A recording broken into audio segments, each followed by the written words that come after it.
Hi, my name's Simon Locke.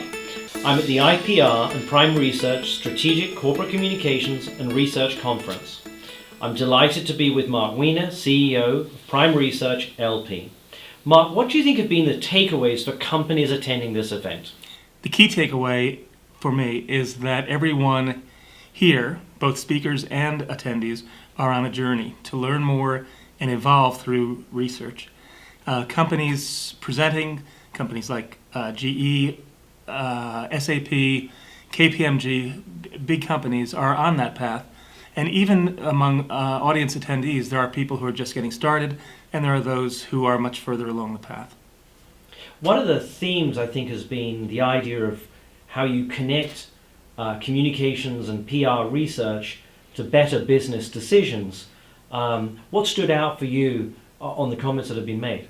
Well, in all the cases presented today, the speakers recognize that data is the language of the boardroom, rather than buzz or clips or breaking through the media clutter. It's clear that they have evolved beyond PR speak to communicate their performance in ways that management appreciates. One of the things we heard was communicators talking about the idea of connecting what they do to revenues. In general, and maybe on that specific point, how do companies get started with that idea of building these, providing data with that level of connection to business purpose? Well, there are a variety of approaches. Simpler approaches involve setting measurable objectives that are aligned with business objectives. So even if you cannot make a strict quantitative comparison between public relations activity and business performance for companies with lower budgets, smaller scale, you can make that connection as long as there is agreement between senior management and the communicator that these objectives will contribute to the business if they're achieved.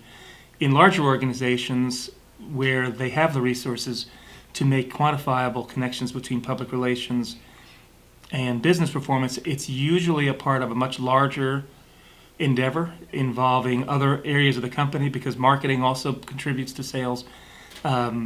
Many areas of the company contribute to sales. Public relations is just one.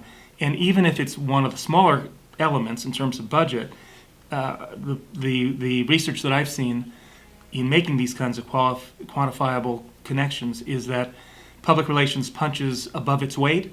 Even though budgets are relatively small, the outcomes in terms of sales is relatively high. So public relations may not drive the most sales, but it always drives the greatest efficiency in achieving sales. Mark, thank you very much. You're welcome.